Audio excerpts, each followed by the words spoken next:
What's going on, everybody? Welcome to the Alex Cuesta Show. How is everybody doing out there on this Friday, February 2nd of 2024 for episode 108? So we finally did the impossible. We got rid of David. I mean, it's a good day. It's always a good day when David's not around. But no, David is finding himself. He decided to go over to Stonehenge and sit in the middle and see if he could find himself. I don't know. He's going through some existential crisis, but no, he'll be back at some point, maybe. We'll see if I let him back. We might actually have a good show today for once without him, so it's gonna be good. But so if you like what you hear today, like, share, follow, subscribe, rate 5 star, Spotify and iTunes. Spread this word of mouth. Go find us on the socials at the Alex Cuesta Show. Just want to quickly jump on last week's show. We had an awesome show. We talked to comedian Dave Landau, host of Normal World. You can find it on YouTube and Blaze TV, and talked all things comedy. Talked about, Norm Macdonald and his show and his opinion on stand-up and things right now. So it was a great show. Easily one of the funniest shows because he's a funny guy and David and I just try. So it was good. Go ahead and give it a listen. But I'm jumping right in because I got a lot to talk about to this week's guest. Someone that, if you've been listening to this show or any of my shows from the past, is someone that, I consider a good friend now, and has jumped on whenever I needed him, even though he's a busy, busy man. To keep, to use his phrases, he is busy. He is Brandon Scoopy Robinson, NBA insider and host of the Scoopy Radio podcast. What's going on, brother? No, man, the Timberwolves are busy, not me. Thank you for having me as always. Always, of course, it's always a good time to have you, but you are a man that moves all around, always doing your thing. You're still slowly coming out of retirement. So, we gotta treat you a little bit. We gotta, walk you through some things. But, whenever you're on, we talk all things NBA because you are the man, the myth. And for those of you that don't know about Scoop yet, you better find out because he has things that your favorite insider tells you in about a few hours after he already puts it out. So, I want to jump right in. I want to get your opinion. This year, we had the first ever NBA in-season tournament. Now, I am used to in-season tournaments because I like soccer. So all the major soccer leagues have their little cups in the middle. I thought it was cool that the NBA implemented it. I thought it could be something fun. Overall, grand scheme, what was your opinion of the in-season tournament this year? I was indifferent and I hated it at the same time. Oh, why'd you hate it? Let me hear it. I didn't like the courts, but from a basketball perspective, I don't care if it's high school, if it's grade school, if it's women, if it's older people at the YMCA. I like the game of basketball, but I think I knew what the overall thing was. Right. So ultimately, the league is looking to expand their television partners, their streaming and networks, and get that $1 billion ticket. And so, and this is stuff that I've heard from league executives where this was really a case study on, or this was quantitative data that you can present to the Apple TVs, that you can present to the Amazons, that you can present to Netflix, that you can present to, represent to you know what I'm saying? That data to partners that you already have. So the best way to make that happen is having LeBron, who outright the Lakers won. Oh yeah. And got to that point. You showcase a LeBron and the Los Angeles Lakers against a young team, and the Pacers and Tyrese Halliburton, and the numbers were off the roof. So I get it from that perspective. That doesn't mean I have to like it. I'll tell you this: a high-ranking executive back in December asked me, "Scoot, what did you think of the tournament?" And I said, "I thought it was corny." And they looked at me like, "For real?" Because they respected my honesty. But what I just told you was their rebuttal, and I said, "I get it from that perspective." But I also feel like that level of rebuff that I had was the kind of criticism that people had about the play-in tournament. And now you look at the play-in tournament and people look forward to it because that's that space in between when the regular season is over. Yep. And then you get to see the showcase of young talent that you may only get to see during the Rising Stars game. So it's like a second reprisal of that. So with all of that being said, I don't have to like it, but the NBA is expanding, and I don't see it slowing down, and nothing stays the same. So I would say to keep looking forward to it, but the courts, they got to tweak some. See, I think the courts, as much as I didn't like them either, it was a smart first move, right? Because what was everybody talking about? They were talking about the play-in The tournament courts, because they were talking about the the courts, but court. then you were looking to see how ugly these courts were, but then you were watching basketball. So the viewership definitely came to see how gross these courts were.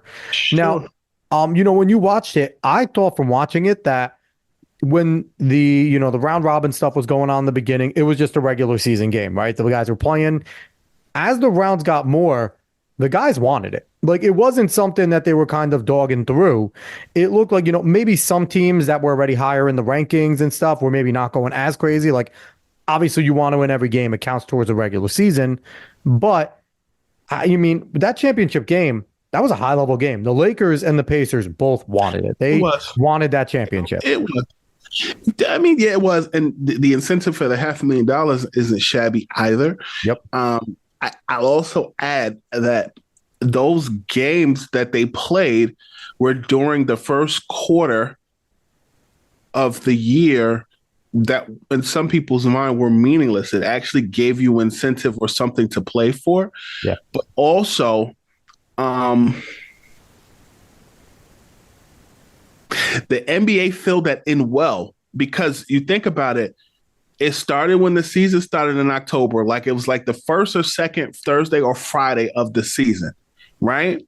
And then you carried that over into spaces at or around Thanksgiving. Yeah. So you have football and the turkey day there, and then you have basketball. So it's like it made sense because it gave the Black Friday shoppers who may have shopped all day and then came home something to watch.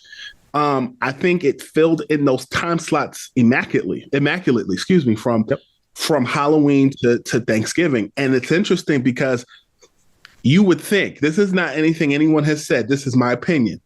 You would think that because the NBA was so meticulous about scheduling this during the first quarter of a season, imagine if basically, hypothetically, somebody around the league said to a player, hey, if y'all play all these games and you chill out, once we get the in-season tournament done, y'all can low manage as much strategically as you want. To me, that would make plausible sense. I don't have any proof of that, but that would make sense if you think about it, because we weren't talking about people load managing. We were talking about how much players were playing. Yeah. And now you're seeing the load management, the Joel Embiid situation where, right before all that. So It's just something that as I had some free time, I was thinking about 1 and 1 does equal 2, if you ask me. Yeah, it certainly does. Now, in terms of the scheduling, as it got towards the later rounds, as you got to like the semifinals and stuff, there was, they gave slots where those were the only few games on, maybe a few games sprinkled here and there. In that championship game, from people you talked to, what was it like the scheduling there? Because then they were also trying to sprinkle in the games for the teams that weren't in anymore so that the regular season kind of stayed semi-evenish. What was that like? Was that kind of a logistical nightmare for some of the teams when they were being told in a few days, like, hey, you got to go here and play here to fill in games? How was that? Well, I'll tell you this. So I'll start from like the summer when I was having conversations with current players in summer league about like about the in-season tournament. I remember hearing about the in-season tournament. I'm sitting on a plane. I'm sitting in front of Brevin Knight, who is the broadcaster for the Grizzlies, and then Matisse Thybulle is on the plane like to my right, and I'm tweeting about it, and Brevin taps me and goes, "But what does this mean?" I said, I don't know, bro. I'm just tweeting what I got. Right. So we're talking about it. And then when we get to Vegas, I remember having a conversation with Kobe White. He was like, Scoob, I don't know what the hell this is. He was like, I just see schedules and dates. And then as you peruse that schedule and you have conversations with players, I would say through mid-November to late November, players still didn't know what the hell it was. All they knew was $500,000 in Vegas. And I don't know if I answered your question, but but I also think that that's significant because I feel like they just threw it at you while Summer League was going on, and it was something they were advertising, but then people had to grow into it. And I think that was so similar to the play-in. Yeah, The definitely. only difference is there wasn't a monetary value. It was a chance to make it to playoffs, and a team like the Miami Heat took it and ran with it. Hell yeah, they did. So, quick question. Now, I don't know this. Do they do play-in tournaments for basketball in Europe, or not play-in, in-season tournaments for basketball? Because I know they do them for soccer, but do they do them? Do you know if they do them in the European leagues, like the Turkish league, the I Spanish league? I know that there is a level of a tournament, but I don't. I have friends that have played overseas and they've made mention of it, and they said that it's kind of like soccer. I don't know all the ins and outs. I'm the wrong person to ask Well, that. because I was curious if like Adam Silver and if the NBA went to these other leagues to try and figure out, how they do it to kind of fit it in because like soccer is a little bit easier. They play on the weekends, once a week. And then when you're doing these in-season tournaments, you could mix in a game on a Wednesday. So at these regular games, like, so it's not as bad where basketball NBA is played Sunday through Saturday and it's, random off days, back to backs. So it's got to be a little more complicated to do that schedule. So I'm curious if they got feedback from their Euro compatriots. It's possible, but I'll add even before um the in season tournament was birthed, you were hearing rumblings about the fact that the NBA would try to have a tournament within a season where that was separate from regular season play, and then they would take a break. So think of it kind of like college, where you show up and you go to class throughout the regular scheduling, and then once there's the last part of classes, then there's midterms or finals, and you don't go to class. That's the concept in my mind. That's how I envisioned it, and I think that this was a revised version of it. But I know that this is something that they've wanted to do for a while, and I think that the bubble gave the NBA a myriad of ideas because of how much COVID affected everything without fans. And they had to play those 70 plus games in order for the TV contracts to make sense. And you looked at how people were on Zoom, on those video Zooms. I think that was a catalyst. I also think that the NBA, with taking the logos off of the shoulder and putting it either on the back or on the shorts, I'll say they were influenced by watching soccer do that with all of the logos there. Yep. The NBA is about their paper, and they're going to find ways to expand what it is that they're doing. So I think there's a smorgasbord of different things that inspired them, and here we are now.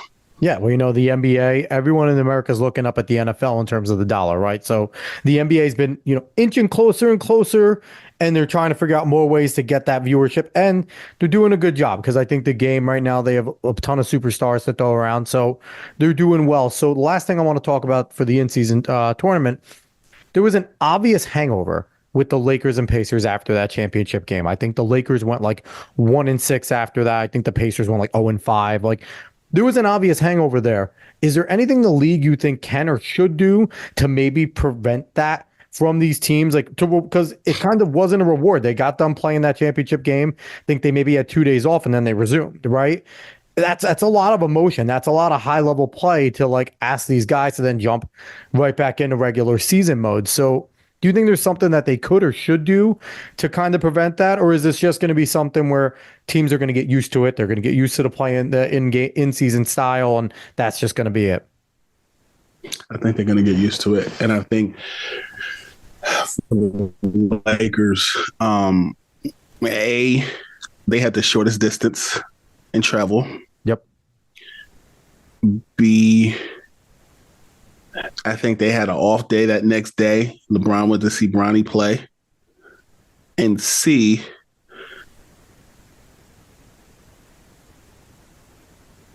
you're the Lakers, you're LeBron. Those conversations are going to be had. If LeBron farts, it's a headline. Yeah. I believe that LeBron and the Lakers aren't just going to are just not going to win it every year, and that's okay. Oh yeah. I think that, but what I find interesting in that whole Lakers and Pacers matchup at that point was the Pacers weren't doing well, and then Tyrese Halliburton had that quote. Yep. And then they found their way to the in-season tournament finals. Mm-hmm. And it was great for him and his brand to a national audience at large. I don't know that the league is going to change it because I just think you have a certain time frame from October to April in the regular season to get it together. But I also think that because basketball is a year-round game, who's to say at some point they may consider expanding it so that it is a year-round sport schedule-wise. I think the bubble showed you that an NBA Finals in September is not unfathomable. Unfortunately, I don't want to make light of the reason why that happened, but I mean, again, you're inspired by different things you can tinker with. So, I mean, and we could be honest, the execs, they don't care about the bubble anymore. They don't care about the consequences. They're just looking at their money flow again, and that's all they're worried about. Yeah, but I also think that things have just changed. So I do think that the NBA is considering other things. Like I talked to a player the other day that's retired and well respected, and he was a 4th round pick in the 1985 draft. And now you're looking at the draft being 2 days. The draft at large is one of the most time-consuming marathons on a Wednesday where you have pre-draft stuff and then Thursday. Bro, I'll tell you that the draft last year, I literally was on my feet the whole time and was running from place to place and only sat down when I had to do a Zoom interview with another TV network, and then I was up running again. To have it for 2 days, as much as people complain about it, I semi kind of like it. And I think that if that's what they're going to do with the draft, who's to say they won't do something with the scheduling?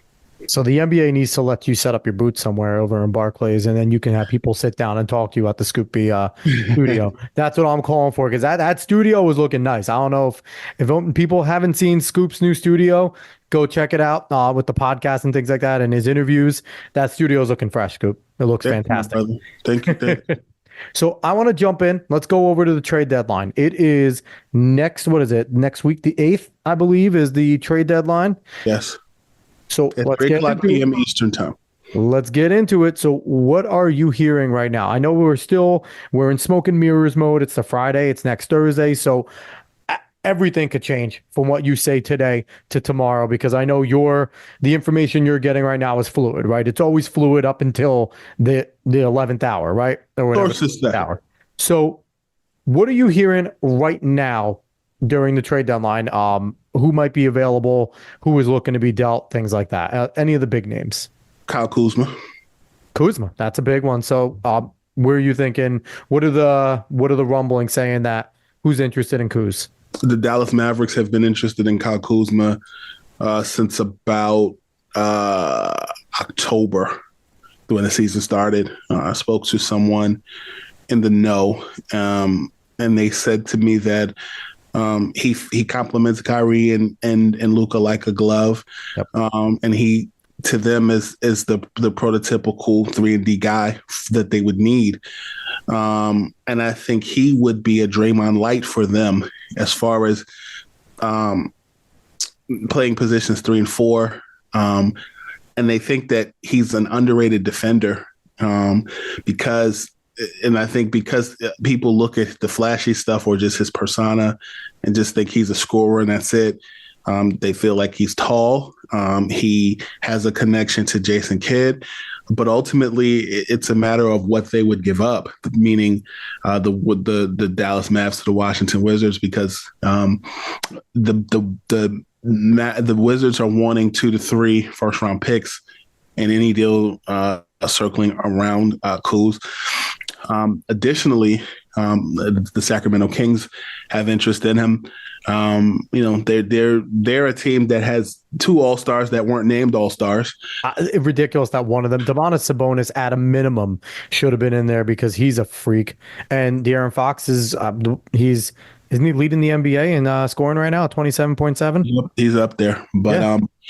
And to me, I look at the Sacramento Kings and I call them the Denver Nuggets light version. Because they play similarly. Their offense, although they have a speedy guard in De'Aaron Fox, their offense still does in a lot of ways run through Sabonis. Yep. Similarly to how it runs through Jokic, different styles of big men, but ultimately they push the ball and they get a lot of scoring. Kuzma would fit that team from a defensive standpoint, I think, as well as just his offensive ability as well. So Kyle Kuzma is a name that's floated around in my ear.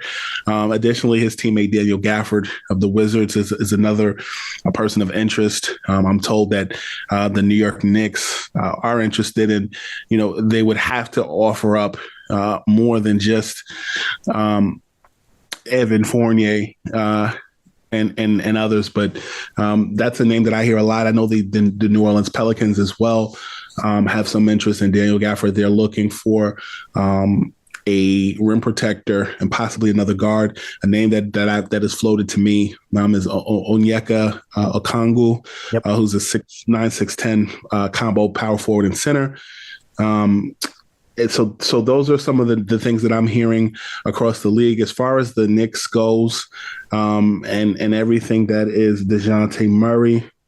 I know that the Lakers and the Atlanta Hawks are teams that many people have hinted could move in that direction. I don't think that moving D'Angelo Russell for DeJounte Murray at this point in the season makes them better, because I think you're going to run into gelling problems similarly to Doc Rivers taking over as head coach of the Bucks in season. I think there's a lot that could be said about training camp and that time frame of getting it together. So the Knicks are intriguing, but they would have to give up quite a bit to get DeJounte Murray, and I don't think you should really break up that Knicks team because they're clicking on all cylinders. You add small pieces that are assets to your star power.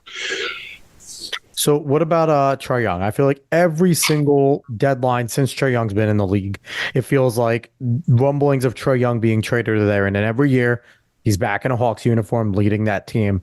Any rumblings or any serious rumblings of Trae possibly getting moved right now? Nothing serious that I've heard. I know that Nate McMillan and Trae Young ultimately did clash. And it wasn't just Trae Young. It was other members of that locker room that had issues. And then in comes Quinn Snyder, who tells me that he loves his time in Atlanta and he really is looking to grow. Quinn Snyder was a guy that was on Atlanta's wish list. They actually called him on vacation with his wife while Nate McMillan was still head coach, and he said no. Wow. I was told that story. It was pretty funny, but Quinn Snyder definitely has the respect of that locker room, and he has a good supporting cast with his assistant coaches. But I think that if you trade DeJounte Murray at this point, I think Trae Young could be looking for greener pastures as well. I don't know that the Knicks would be the team. I know that everybody wants, or I won't say everybody, I know that the Nets faithful, that's a pipe dream for them. I don't know that is fruitful, at least this season. And a lot of times people revisit those things in the offseason. I've tweeted this before. And I'll amend a little bit of what I said. I said on Twitter that I believe that Cam Thomas would fit like a glove on a team like in Atlanta. And I think that if you include a package that would include Cam, if the Nets were looking to move him, that would be a starting point if they're looking to bring in Trae Young. And I don't know that the Atlanta Hawks are looking to totally rebuild right now. I think Trae Young is in a very similar situation in Atlanta with that organization that Karl Anthony Towns is with the Minnesota Timberwolves.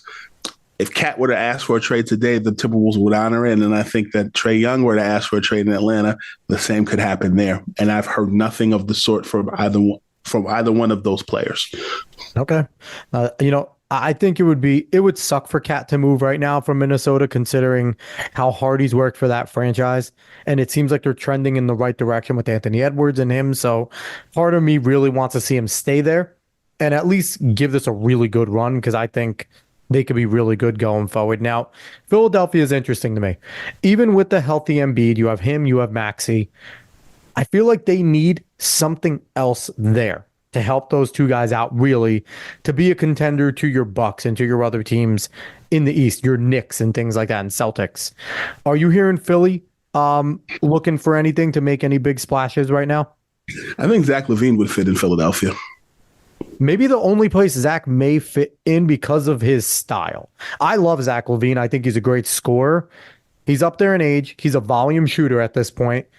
But I do think he would fit in there, especially with the fact that I feel like he'd be cool to be in Embiid's team and just waiting in the wings to make plays. So yeah, and I feel like that move that they made for Harden, they got a ton of assets that would benefit Chicago pretty well. Yep. And more. I think that's where you that fit goes. But again, I've heard nothing. This is only my opinion. But I also know that a team like the Knicks, prior to their streak, it would have fit. Now, no, I don't think you mess with it. I think Philadelphia at this point is a better fit. So yeah, and I think that when you look at Philly for the long haul, depending on how long Embiid is out, I think bringing in Mo Bamba was a great addition for the Embiid getting older, but at the same time, I think if they don't make it past the conference finals and into the finals, he's going to start looking around. Definitely. And if I'm Philly, I'm preparing for the future also. 100%. I agree with that. So last few here, Donovan Mitchell, if you go on Knicks Twitter, he's been a Knick for the past 3 years. All because he likes the Mets or something like that. I guess that's why he's a Knick, apparently. Any rumblings on Donovan Mitchell being moved? Not recently. Donovan Mitchell almost became a Knick. Yeah. Carmelo Anthony almost came back to the Knicks, and Julius Randle was almost shipped out of here. Yep. So shoulda, coulda, woulda, as my late mother would say. She would say, if my aunt was my uncle, she'd have nuts. So shoulda, coulda, woulda. Ultimately, he's still a member of the Cleveland Cavaliers, and they've played good basketball. So yeah. Have I heard any rumblings recently about it? No. But I think that the Cavs also need to be a little prudent too, because I still believe that LeBron will find his way back to Cleveland and will reunite with his son and play in Cleveland. That's going to be interesting if they do, because, once LeBron goes places, he reshapes those teams too. So you're going to see who stays and who goes. So last group I want to touch on, I want to talk about Brooklyn Nets, my favorite team. Obviously, you're a little less biased now, but I still think you're a Nets fan at heart. Brooklyn, Dorian Finney-Smith has been the hot guy, saying that a lot of people want to move him. Obviously, Cam Thomas is always mentioned. I think Nets fans mention it because there's like, man, go let him go somewhere to get playing time, because we're pissed not letting him see, playing 30 plus minutes a game. But what rumblings are you hearing about the Brooklyn Nets? Been quiet. I've had conversations with folks within the Nets organization, and they like being young, but they also want to see something in the future come to fruition. I know it's a Knicks fan's dream for Mikal Bridges to join the rest of his Villanova. Stop it, folks. But it's been a long time since the Nets and Knicks have made an intrastate or intra-borough transaction. The closest we've seen was with Philly and Brooklyn making an intra-state transaction when Ben Simmons and James Harden were swapped. But you look at the Nets team. Imagine a world where a lot of those guys were healthy. I still think that even if everybody was healthy, they still struggle because they're a young team. Now, quickly, is there something about the Nets organization? Are they a little paralyzed by what they want to see if they could be with a healthy Ben Simmons? Because it seems to me like they're giving Jacques Vaughn a little bit longer leash. We've seen a slew of coaches that just got fired, a few moved in the GM, like front office positions. And, Nets faithful, like any fan base, when it's going bad, we want the coach fired, right? That's how it is. Everyone yells, fire the coach. And, Jacques Vaughn's not perfect. But do you feel like right now, Sean Marks inside, they're giving him a longer leash and they're giving this team a longer leash because they want to see what they can be with Ben Simmons at the helm? Or is it just something right now where they're just in wait and see mode overall? I think they're wait and see mode because I don't think they really know what they want to do. I mean, me personally, I don't know how Sean Marks is still employed. I don't know how you get three superstars and lose three superstars in 3 years and still have a job. I have nothing against Sean Marks, but I feel like in any company, any league, you get that. It's thanks.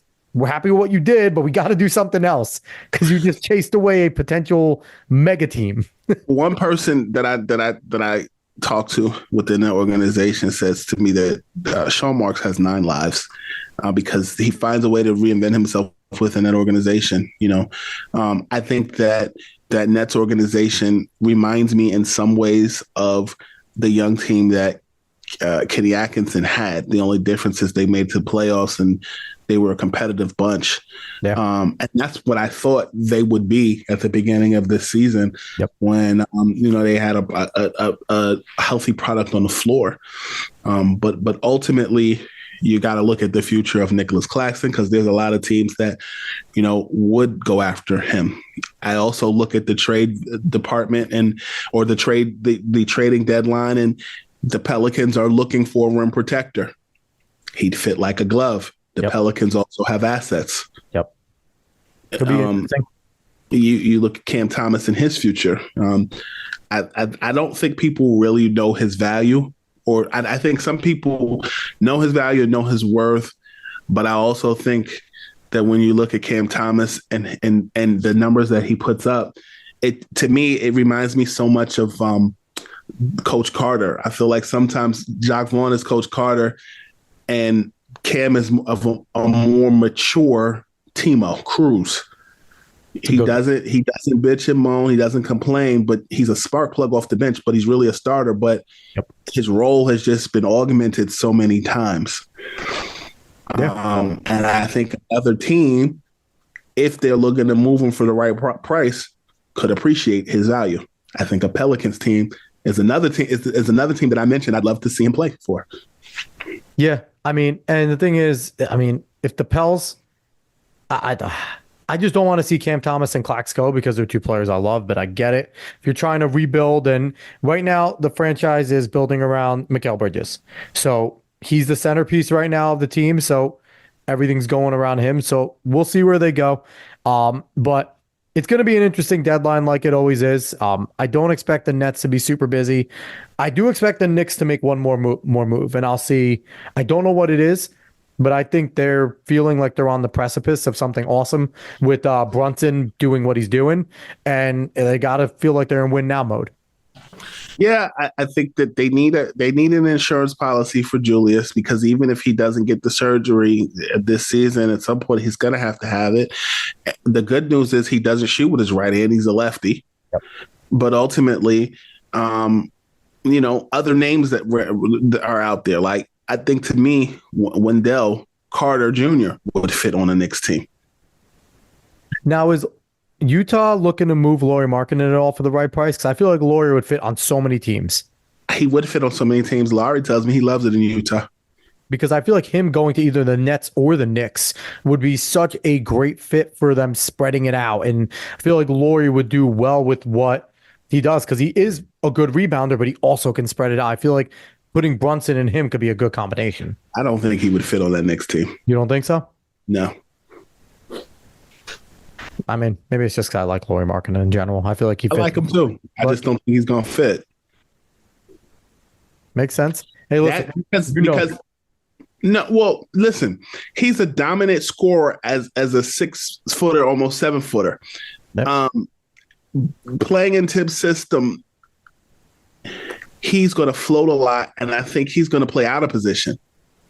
because That's Julius, because the ball revolves around Jalen Brunson and Julius so much. So you're taking a finesse power forward, if you will, who who is a scorer from the outside and forcing him to crash the boards. He's gonna get hurt. And he's gonna it's going to I think you mess up chemistry at this point in the season if you implement somebody like that. Yeah, think about it that way. You make sense in terms of system fits and things like that. That's one thing, especially in the NBA, you got to look for. It's not just the talent of the player, but it's the system the coach runs. So that certainly makes sense. So let's switch. We're switching gears here. You talked about 7-footer and Lauri Markkanen. Let's go to top two dominant center footers. MVP last year, Joel Embiid. Obviously goes down. It's scary. It looks like he might be out for a little bit. Um, a lot of people are blaming this on the rule that players have to play 65 games a year in order to be eligible for any of the awards at the end of the year. Do you like that rule? Do you think that players should be forced to play 65 games if they want to be eligible for awards? I'm indifferent, but I think in the case of Joel Embiid, I don't think he cares about winning another MVP. I think many people want him to care. I think at this point, I said this on a show earlier today. I had a conversation with Jason Terry last season, NBA legend, current assistant coach with the Utah Jazz, and he said to me, Scoop, if you had to pick, if you're picking for Joel or for Jokic, who are you going with? And I said, I think Embiid last season was the MVP of the regular season. But if I'm Jokic, I don't care because I'm looking to win a championship. What does a regular season award matter? And what happened? Joel Embiid got the regular season MVP and Jokic got the NBA Finals win and the NBA Finals trophy. At this point in his career, Embiid has been there, done that. And I feel like if he doesn't win a championship and he doesn't win an MVP, this whole season is for naught. So if I'm Joel Embiid, I'm resting as much as I can to get ready for the playoffs because last year he was hurt. Yeah. Yeah. And it didn't do it wasn't it the last 2 years, like 1 year he came with the mask on. Yep. And everybody respected his tenacity, but that still didn't produce a win. Yep. In the finals. So I think he's becoming the poster child for missing games. But ultimately, I really don't even think he gives a damn. I think the fans care about that. And I think that if you're talking about legacy, so what? Charles Barkley won an MVP, had a great career, and top 75 players. But I think at this point, Embiid is trying to win championships. I agree with that. And I think, it's funny because I think we're in a different time in the NBA where our, perennial two leading candidates for MVP are very much indifferent about that, right? Because Jokic is just indifferent about basketball. He's one of the most interesting superstars we've ever seen because I think he does love the game of basketball more than he leads on. I think he hates the press more than anything else and dealing with that side of it. But it's just interesting with his comments where he's just like, I don't pick up a basketball off season. I go and I live my life. And then you have Embiid, who has said constantly, like, listen, regular season don't mean nothing to me. I'm trying to get a chip here. I'm trying to bring a chip to Philly. So it's a different place, I think, that we've been where I think a lot of guys will definitely say, like, hey, I'm only going for championship, but they want those accolades because they're trying to build a legacy. But I think it's weird that we have two guys that have been leaders for the MVP race are just pretty much indifferent to all this stuff. Their eyes are quite literally on the championship prize. Have you ever, maybe outside of like Michael was very much that way because Michael knew what he wanted, but have we had a situation where we've had this many like top guys that kind of just don't care about that regular season award? No, but I think that year, 1 year LeBron got it. I think another year Darren Rose should have gotten it. And I also think that as much as people so I feel like in politics, there's a two-party system, the independent, while unless Mark Cuban runs as an independent, nobody's going to pay attention to that third candidate. In the same breath, I think people have made up in their mind that it's either Jokic or Embiid. And I feel like there are other candidates for the MVP that then they don't get it because of recency bias. Yep. I think Shea Gilgeous-Alexander is playing his ass off, and his team has been in the top one or two all season so far. I think Anthony Edwards has played his ass off. I think he should be in the conversation. I also think that Jalen Brunson should be Oh in yeah. that conversation. And if you don't give him the MVP, is he in the running for most improved player of the year? Like, where do we fit that? And we mentioned Domantas Sabonis. Domantas Sabonis can absolutely, with doing what they're doing over there, they're playing well. He's in But a but I mean, he wasn't even voted as an All Star. which is Neither was wild. De'Aaron Fox. So I think in the Northern California region, they pay attention to the Warriors. Yeah. Yeah. Win, lose, or draw. And I guess there's something to be said. The Warriors earn that, right? Because of their dynasty. So they kind of earn that press. And as long as Steph Curry's there, they're going to pay attention there. So, last question with the whole Embiid thing. Is there a difference between today's player and in terms of wanting or needing that rest time a little more with the way the game is a lot faster in the way they run a lot more because it's a lot more get up quick, get that three up. A lot of teams are in that D'Antoni style very much more now than they used to be where, back in the day, it was much more of a grind it out, get down low key, more of a physical game. Is there a major difference in terms of needing rest days now than there used to be back in the day? I think players are more concerned about their bodies, and there's more information about diets and rest than back then. I mean, I was talking to a player, a retired player recently, and he was telling me about how, like, in the 80s and 70s, there'd be beer in the locker room for players to drink at halftime. After games, people would be smoking cigarettes. We've come a long way since that. And so I think,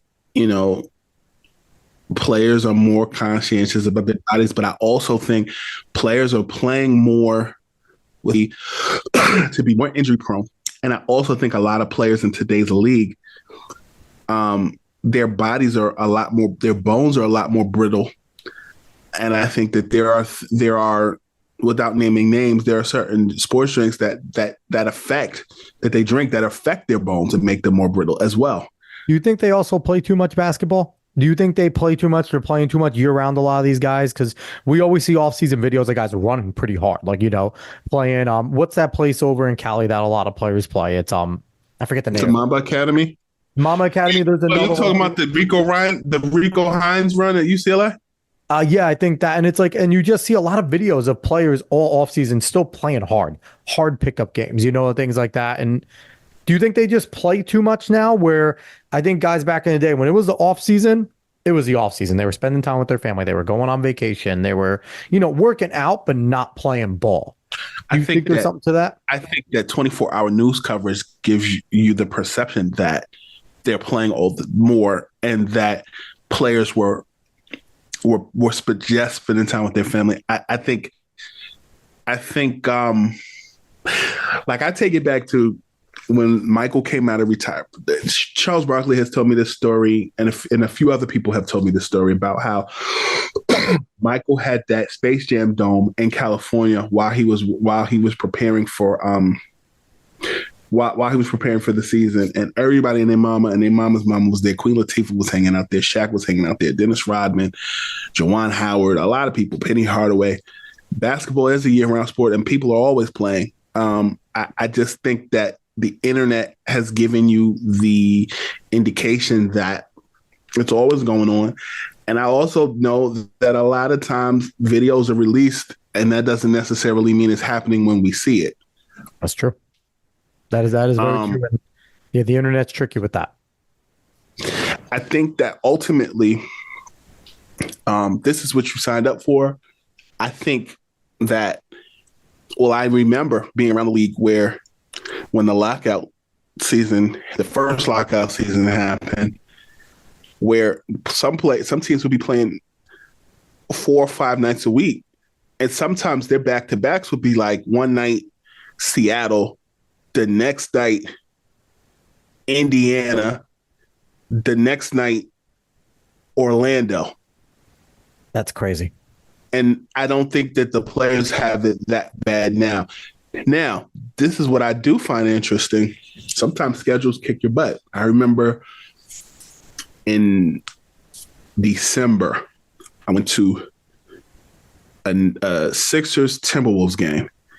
And I remember a couple guys on that team were telling me that as soon as the game was over, they had to fly back to Minnesota. They were on their way to the airport because they left Philly, and the very next day they had to fly to Minnesota to play against the Lakers at home, and then leave Minnesota and fly to LA to play the Lakers, I think 2 nights later.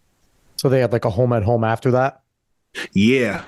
After playing Philly, and then the next night, no, it was a home and away. Oh, Right? So Philly one night, Minnesota Timberwolves. and Lakers. Yeah. So yeah, that was a home and home. Yeah, yeah. But But still, that's tough. That's how are you gonna? And I think there needs to be a rule. I was talking to someone about this. You should not be able to play a team on a back to back coming off fresh. A team in a back, like if you're playing a back to back, it should be against another team playing a back to back. You know what I mean? Like, so both teams are now fatigued. We're almost, obviously it won't be equal because every game is going to be different, right? But both teams just got done playing a game the night before. So it would at least make more sense to put them against each other because you see this all the time. You'll see like the Celtics will play a back to back and then, I don't know, pick, a team that's not great right now. Will come and they'll play them and they'll beat them. Why? Because they're freaking exhausted. It don't matter. Jason Tatum and Brown are there and Porzingis. They're beat. They might have had a tough game the night before. So I think there's got to be something to that where they maybe make a rule where you can't play a back-to-back and a fresh team. Like that's just wrong to me. right. And then like I've seen scenarios where like I remember one time the Phoenix Suns had been on a whole East Coast swing, and and I think their last game was against the Nets. This was some years ago. Yeah. And I remember somebody saying to me, watch Phoenix lose by like 30 points because they don't give a shit. And it's the last of a home and home and they're tired. Yep. And they lost by 30. Yep. And then I think they went home. And I think the previous game they played against Washington and beat them badly. Mm-hmm. Right. And then say, for example, the Nets, say they played a home game at night. So they're done at 10:30. Say they got to play against Chicago. They leave, they get to the airport around 1 in the morning, Central. They go to the hotel. Then they got to get up about 10, 11 o'clock to be to practice at 12, 1 o'clock. They might have a day off and then they play. People don't account the time zones, the late travel that goes with that. They just think of the actual game. Yep. And none of it's easy, and that's why it's a grind. And like you said, a team that has 82 games is willing to give away that last game of a freaking long trip, revamp. You got more to play. There's 81 more, so it's tough. It's not easy to do, and that schedule is a grind. That's why, it's tough. Bottom line. So, last topic I want to jump on you with because you're not just all the game. You're a man of culture. You're a man of style. I want to talk to you about some of the jerseys. Do you prefer the modern designs that we've been seeing with the jerseys, some of the newer logos and some of the, the city edition logos and things like that, and some of the specialty logos? Or do you prefer kind of more of the old school where you had a little more of your base stuff, you had your home and away, and those became more iconic because they were consistent? Some jerseys I think are ugly as hell. I don't like the Nets jersey, the new Nets jersey. I don't like that thing. With the bubbles on them and the different colors. Yeah, I don't like that at all. I think it's creative. I don't like it for a jersey. Maybe a shirt. They've grown on me. I have more of an issue with the fact that teams aren't wearing white at home as much anymore. I agree with that. But I also realize that the same way I may feel that way is probably the same way my parents felt about baggy shorts. We're just being old people. Yeah, I think that is just things change. Yeah. there are some jerseys that are out there that I like. I like the Lakers, the black jerseys, and especially when they wear them on matinee games. Yep. These designs. I like some of Philly's designs. Um, the Knicks jersey where it says New York twice. It took a while for me to kind of adjust to that. It's not my era. It's my niece and my nephew's era. So I just watch the games and roll with it. But something else will happen. It'll change again. There's nothing new under the sun. So do you think that when we see some of these old school jerseys come back, like, Brooklyn brought back their 1990s jerseys last year, right? The 80s, 90s, design in their jerseys. And I mean, Brooklyn fans ate it up. I haven't seen that much, with the Red Nets logo apparel like that since Coleman was playing, right? And I think back then we liked those jerseys, but you were in the moment, and it was kind of like when they made the switch to the more modern with the grays and the Jason Kidd era, we were all for that. Do you think we kind of look at these jerseys with some nostalgia, especially, someone, we're older. We saw them play in those jerseys. Do you think we look at it with nostalgia, and it's not necessarily that they're nicer jerseys, it's just the familiarity that makes us think that they're nicer at times? That kind of goes back to when you said to me when you asked me about players and them playing more basketball, and you said that they were playing with their kids or spending time with their family. I think when you're young, you editorialize things for how you remember them as a kid. Yeah. That's why we could really say anything bad about Michael Nat. People get surprised when you hear stories about Michael because Michael was so reverenced. I think the same applies for jerseys. They're reverenced. And so that nostalgic perception plays a part in that. Yes. I agree. Even though I still will say the Supersonics jersey and logo was always perfect. I think they're one that you can't touch. The Sonics are dope, and we still need to bring back our Sonics. I really think that. So what's your favorite jersey of all time, if I got to put you on the spot? I don't know that I have one. I mean, I like the black and black with the red pinstripe bulls.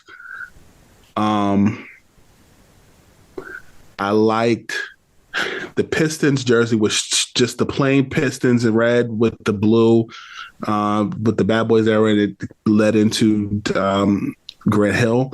Yep. I liked the shorts that the Toronto Raptors wore when they first came into the league with the big dinosaur. Those were dope.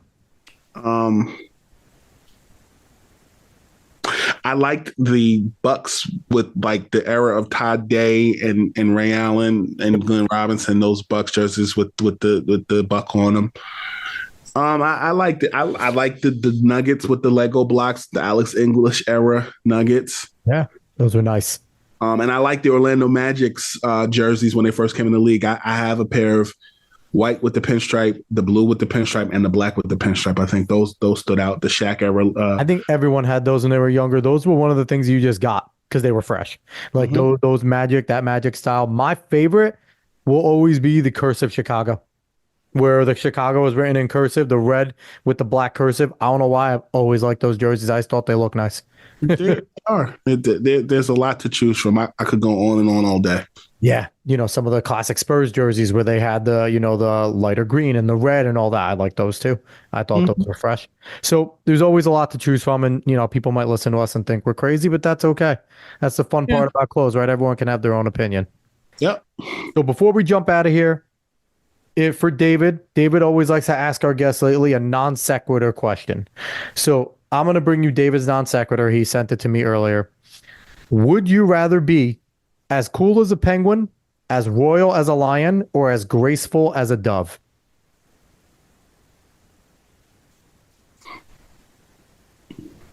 This is a random one, I know.